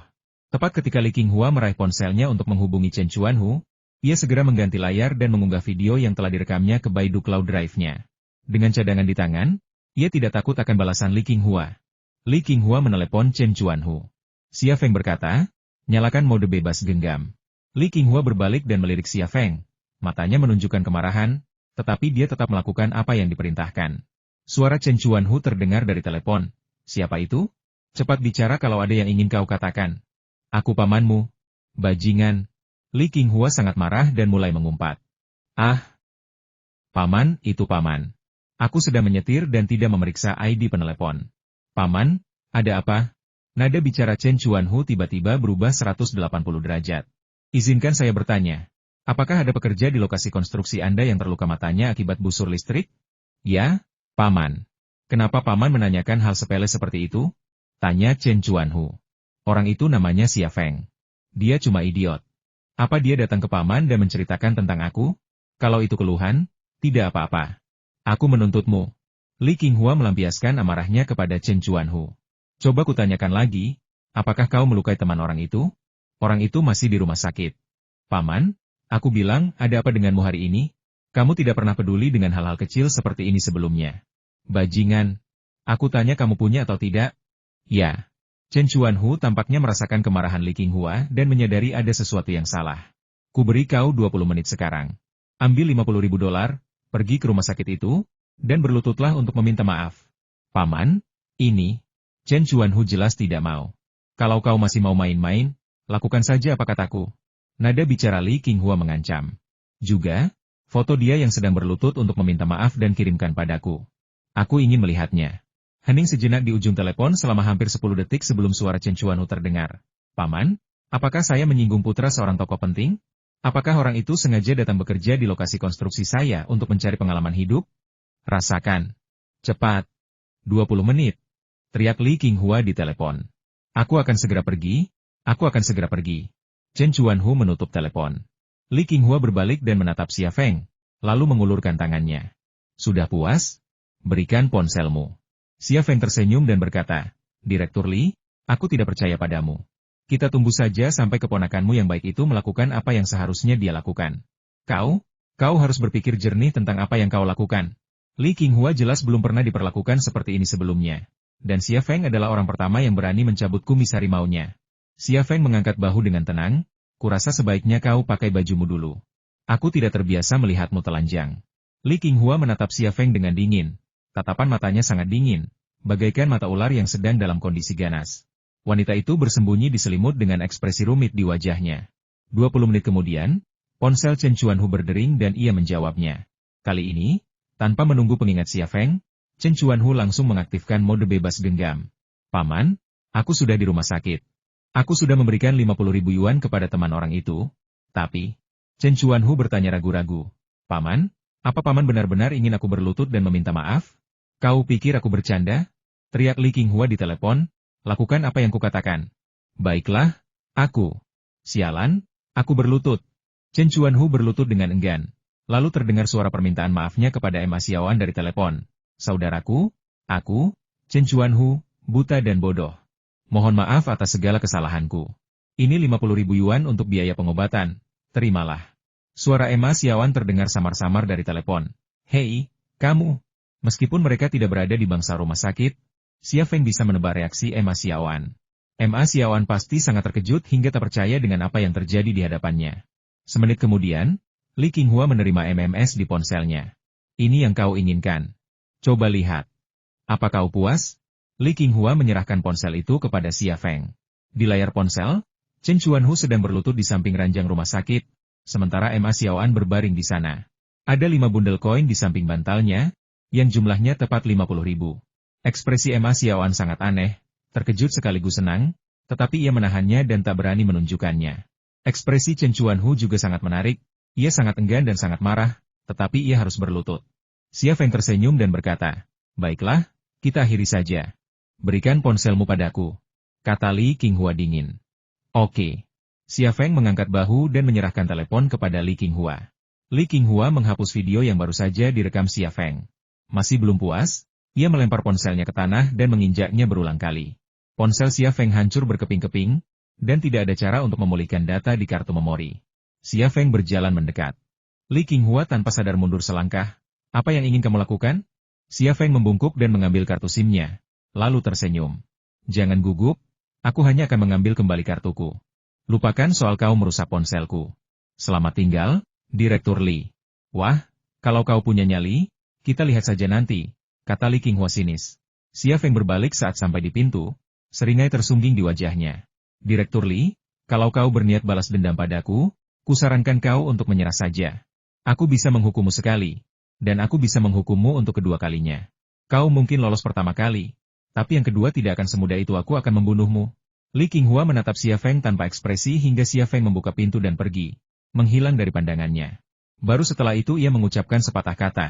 Beraninya kau mengincarku, nak? Habislah kau. Aku tidak akan bernama Li kalau tidak membunuhmu. Li Qinghua mengambil ponselnya dan menekan nomor. Setelah keluar dari hotel, semua amarah dan keluhan di hatinya langsung lenyap, dan Xia Feng merasa rileks. 1 jam kemudian, Xia Feng tiba di bangsal Emma Xiaoan. Ia sedang memegang sebuah kotak ponsel. Sekembalinya dari Makau, ia sempat berpikir untuk membelikan Emma Xiaoan sebuah iPhone 6 Plus, dan kini ia telah memenuhi janjinya. Saat melihat Xia Feng, Emma Xiaoan langsung menjadi bersemangat. Feng Zi, apakah kamu tahu? Xia Feng tersenyum dan menyela, aku tahu. Apakah itu menyenangkan? Keren banget. Emma Xiaoan tertawa. Kamu gak lihat Chen Chuanhu berlutut di depanku untuk minta maaf? Tunggu, ini pasti perbuatanmu, kan? Xia Feng menepuk bahu Emma Xiaoan. Jangan tanya lagi. Sudah cukup kau tahu hasilnya. Ini ponsel yang kubelikan untukmu. Lihat, ini emas. Bukankah kau selalu menginginkannya? Ini milikmu. Baru saat itulah Emma Xiaoan menyadari kotak Apple di tangan Xia Feng.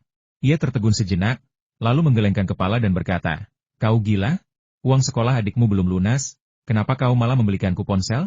Aku baru saja akan meneleponmu dan memintamu datang untuk mengambil uangnya. Ngomong-ngomong, aku akan menyimpan 20.000 dari 50.000 yuan itu, dan kau bisa menggunakan 30.000 untuk membayar uang sekolah Xia Sui. Setelah berkata demikian, ia mengambil 3 bundel koin dari bantal dan menyodorkannya ke tangan Xia Feng. Xia Feng menggenggam tangannya dan berkata sambil tersenyum, kalau aku tidak punya uang, bolehkah aku membelikanmu ponsel? Aku tidak hanya membelikannya untukmu, aku juga membelikannya untuk diriku sendiri. Ia mengeluarkan Xiaomi 4 baru dan melambaikannya di depan Emma Xiaoan. Lihat, aku juga punya. Aku tidak suka ponsel Apple. Ponsel itu sangat merepotkan. Kalau tidak, aku pasti sudah membelinya sendiri. Emma Xiaoan tercengang. Setelah jeda yang lama, akhirnya ia berkata, Feng Zi, kok tiba-tiba punya uang? Xia Feng tersenyum dan berkata, jangan khawatir. Jaga dirimu baik-baik dan pulihkan dirimu. Simpan saja uangnya dan beli apapun yang kamu mau. Aku sudah membayar uang sekolah adikku, jadi jangan khawatir. Kau pergi merampok? Emma Xiaoan menatap Xia Feng dengan mata terbelalak. Xia Feng menampar kepala Emma Xiaoan. Omong kosong apa yang kau bicarakan? Aduh. Mulut Emma Xiaoan terbuka kesakitan, tetapi dia sangat senang di dalam hatinya. Pada saat ini, ponsel Xia Feng tiba-tiba berdering. Xia Feng melirik layar, tetapi ID penelepon menunjukkan nomor tidak dikenal. Ia menutup telepon pada dering ketiga. Siapa yang menelepon? Kenapa kamu tidak menjawab telepon? Tanya Emma Xiaoan. Xia Feng berkata, nomornya tidak dikenal. Mungkin penjual asuransi atau semacamnya. Aku terlalu malas untuk menjawabnya. Yah, sudah malam. Aku pulang dulu ya, sampai jumpa besok. Fengzi, aku tidak bisa mengambil ponsel ini. Ambil kembali dan berikan pada Xia Sui, kata Ma Xiaoan. Xia Feng melotot padanya, kau ingin pukulan lagi, bukan? Ma Xiaoan langsung menutup mulutnya, tetapi diam-diam berkata dalam hatinya setelah aku keluar dari rumah sakit, aku akan membelikan Xia Sui laptop Apple dan membiarkannya membawanya ke Universitas Kyoto. Saat saya keluar dari gerbang rumah sakit, sebuah mobil polisi melaju ke arah saya. Hati Xia Feng sedikit mencelos melihat polisi itu, tetapi ia segera menepis pikirannya. Kalaupun Li Qinghua ingin membalas dendam padaku, dia tidak akan melakukannya secepat itu, kan? Ini mungkin mobil patroli. Mobil polisi melaju cepat, melewati Xia Feng, dan berhenti di gerbang rumah sakit. Benar saja, mereka tidak dikirim oleh Li Qinghua, pikir Xia Feng dalam hati, lalu berjalan ke pinggir jalan. Pada saat itu, mobil polisi tiba-tiba menginjak pedal gas dan mundur. Seorang polisi menjulurkan kepalanya keluar jendela dan berteriak, "Berhenti!"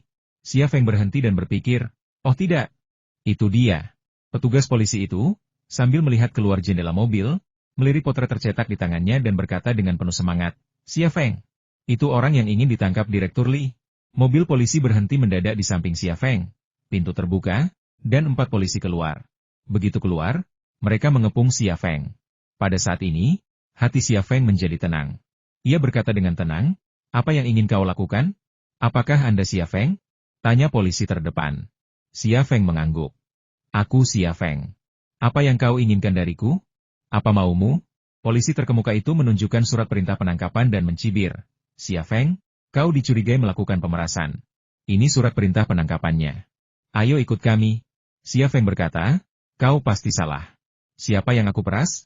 Polisi yang memimpin menampar bagian belakang kepala Xia Feng dan berkata dengan galak, "Kau tahu persis siapa yang kau peras.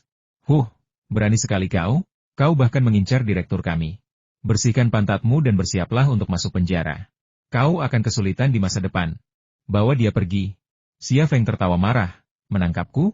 Katakan padanya, lebih baik dia tidak menyesalinya. Kau masih keras kepala, nak?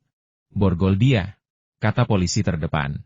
Seorang petugas polisi kemudian mengeluarkan borgol dan memasangkannya pada Xia Feng, lalu mendorongnya ke dalam mobil polisi. Xia Feng tidak melawan dan masuk ke dalam. Setengah jam kemudian, Xia Feng dibawa ke kantor polisi distrik Beigong dan ditempatkan di ruang interogasi. Ponsel, dompet, dan barang-barang lainnya disita. Seorang polisi muda masuk, membanting buku catatan di tangannya ke atas meja, lalu duduk di hadapan Xia Feng. "Katakan yang sebenarnya, dan selamatkan kami dari kesulitan." Xia Feng sama sekali tidak panik. Ia berkata dengan tenang, "Apa yang ingin kau jelaskan? Kau tahu betul kau akan mengakui pemerasanmu terhadap Direktur Li." Polisi muda itu menggebrak meja. "Jaga sikapmu." "Baiklah, akan kuceritakan," kata Xia Feng. "Malam ini aku bertemu Direktur Li Qinghua di kedai teh Jushan Garden. Dia membawa seorang wanita dan kemudian pergi ke hotel untuk memesan kamar." "Omong kosong apa yang kau bicarakan?" Polisi muda itu menyela Xia Feng. "Kalau kau terus bicara omong kosong, aku akan bersikap kasar padamu. Ingat, ini tuduhan palsu, yang juga ilegal. Apa kau mau membuatnya semakin serius?" Xia Feng mengangkat bahu. "Bukankah kau memintaku mengatakan itu?" "Aku mengatakan yang sebenarnya."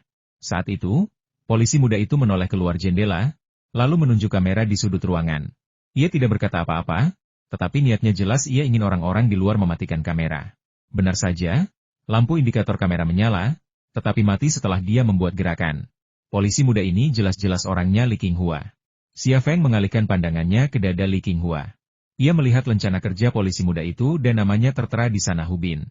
Xia Feng mengalihkan pandangannya ke dinding kaca di ruang interogasi.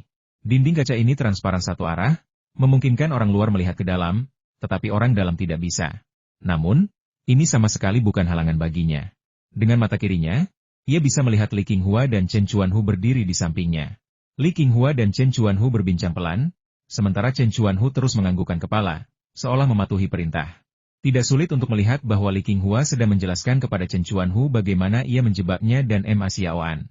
Xia Feng menarik pandangannya, dan seringai muncul di sudut mulutnya. Awalnya ia berencana untuk melupakan masalah ini, tetapi ia tidak menyangka hati Li Qinghua yang penuh dendam begitu kuat sehingga ia mengirim orang untuk menangkapnya malam itu. Saat itu, ia diam-diam senang karena telah mengunggah video itu secara diam-diam ke Drive Cloud by Dunya di hotel. Dengan video itu, ia sama sekali tidak panik atau takut. "Biarkan aku membuatmu bangga untuk sementara waktu," kata Xia Feng dalam hati. Polisi bernama Hu Bin kemudian angkat bicara, mari kita mulai. Katakan, berapa yang Anda dapatkan dari 50.000 yuan yang Anda peras? Xia Feng berkata, biar saya koreksi. Itu bukan pemerasan. Itu gabungan biaya pengobatan, upah yang hilang, biaya gizi, dan kerusakan mental. Saya tidak mengambil sepeser pun. Teman saya dipukuli oleh Chen Chuanhu. Bukankah seharusnya Chen Chuanhu yang membayarnya? Biaya pengobatan? Hu Bin mendengus dingin. Kau bisa simpan itu untuk saat kita ke pengadilan nanti. Kalau hakim percaya padamu, aku akan mengejahu terbalik. Kita tahu kau memeras Chen Chuanhu. Oh, dan omong-omong, matamu tidak terluka. Tapi kau menggunakannya untuk memeras 10.000 yuan dari Chen Chuanhu. Kau mengakuinya? Xia Feng menguap. Aku mengantuk dan ingin tidur. Tulis saja sesukamu. Lagi pula kau tidak akan percaya apapun yang kukatakan, dan kau akan selalu mengikuti instruksi Direktur Li saat menulis pengakuanku. Jadi, untuk apa repot-repot membuang-buang waktu kita? Wah, hebat sekali kamu. Apa kamu mengaku melakukan pemerasan? Apakah Anda punya bukti? Ibumu Hu Bin berdiri dengan marah, mengangkat tangannya untuk memukul Xia Feng. Xia Feng bahkan tidak repot-repot bersembunyi. Ia memegang video itu di tangannya dan tidak takut pada Hu Bin. Pada saat itu, komunikator polisi Hu Bin tiba-tiba berdering, dan ia menurunkan tangannya yang teracung. Ia mengeluarkan komunikator polisi dan menekan tombol jawab. Suara Li Qinghua terdengar dari pengeras suara, kita kurung dia malam ini dan berikan dia keterangan resmi besok. Bahkan Tuhan pun tak bisa menyelamatkannya kali ini. Baiklah, Direktur Li, saya akan membawa orang ini ke ruang tahanan dan mengurungnya. Nada bicara Hu Bin penuh sanjungan. Xia Feng dibawa ke ruang tahanan dan dikurung. Ada tempat tidur di dalam sel, tetapi tidak ada alas tidur. Lantai dan dindingnya kotor. Bau pesing samar-samar tercium di udara, membuat Xia Feng mengerutkan kening. Xia Feng tidak bisa tidur di lingkungan seperti itu. Ia pertama-tama memikirkan bagaimana menghadapi Li Qinghua, lalu mulai melatih kemampuan mata kirinya. Latihan menjadikan sempurna, prinsip kuno ini juga berlaku untuk mata kiri ajaibnya. Selama malam penjelajahan dan latihan inilah Xia Feng menemukan bahwa kemampuan perspektif mata kirinya sebenarnya tidak sederhana sama sekali. Melalui kontrol, dia dapat mengubah kemampuan perspektifnya menjadi kemampuan untuk melihat sangat jauh. Seperti saat di Macau, dia melihat penembak jitu di atap gedung seberang, tetapi Long Bing tidak dapat melihatnya. Melalui kontrol, ia juga dapat mengubah kemampuan perspektif ini menjadi kemampuan mikroskop, sehingga ia dapat melihat hal-hal kecil yang biasanya tidak terlihat oleh mata telanjang, seperti debu yang melayang di udara. Penemuan-penemuan ini membuatnya begitu bergairah sehingga ia berlatih hingga ia kelelahan dan tertidur lelap. Keesokan paginya, Xia Feng kedatangan tamu pertamanya, Jiang Rui. Jiang Rui mengenakan seragam musim panas yang menonjolkan lekuk tubuhnya, membuat pinggangnya tampak ramping dan berisi. Pinggulnya tampak montok dan kencang, serta area dadanya tampak montok dan berisi. Keseksiannya langsung terlihat, dan ia benar-benar memikat. Saat pertama kali melihatnya, Xia Feng hampir tak kuasa menahan keinginan untuk membangkitkan kewaskitaan mata kirinya dan menikmati keindahannya. Namun, ia akhirnya memilih untuk tidak melakukannya, dan dengan paksa menekan keinginan tersebut. Latihan tadi malam membuahkan hasil, ia kini dapat mengendalikan kewaskitaannya dengan lebih mudah. Kau, apa yang bisa kukatakan tentangmu? Kata Jiang Rui dengan marah begitu dia tiba. Aku bertanya padamu kemarin, dan kau bilang temanmu ingin mencari koneksi, jadi aku memberitahumu di mana Direktur Li berada. Aku tidak menyangka kau benar-benar memeras Direktur Li. Aku benar-benar salah menilaimu. Xia Feng tersenyum pahit, begitukah caramu melihatku? Ini bukan tentang perasaanku padamu, tapi tentang tindakan ilegalmu. Jiang Rui semakin marah saat berbicara. Pernahkah kau memikirkan apa yang akan terjadi pada Xia Sui setelah kau masuk penjara? Tentu saja aku sudah memikirkannya, jadi aku tidak akan melakukan hal yang ilegal.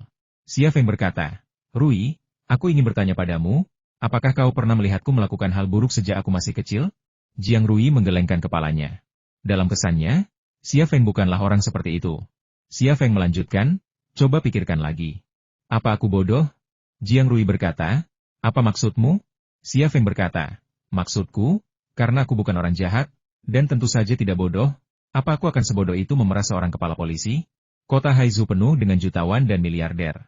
Jika aku ingin menghasilkan uang dengan cara ini, mengapa aku tidak memilih orang-orang kaya itu? Mengapa aku harus memilih seorang kepala polisi sebagai targetku? Jiang Rui terdiam sejenak sebelum berkata, aku benar-benar tidak mengerti, jadi aku datang menemuimu.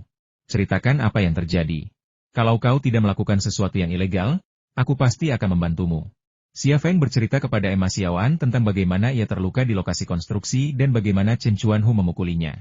Terakhir, Ia bercerita tentang bagaimana ia pergi menemui Li Qinghua dan bagaimana Li Qinghua meminta Chen Chuanhu untuk memberi Ma Xiaoan 50.000 yuan dan meminta maaf. Tunggu. Jiang Rui tiba-tiba tersadar. Kau menanyakan nomor telepon dan alamat Direktur Li kemarin.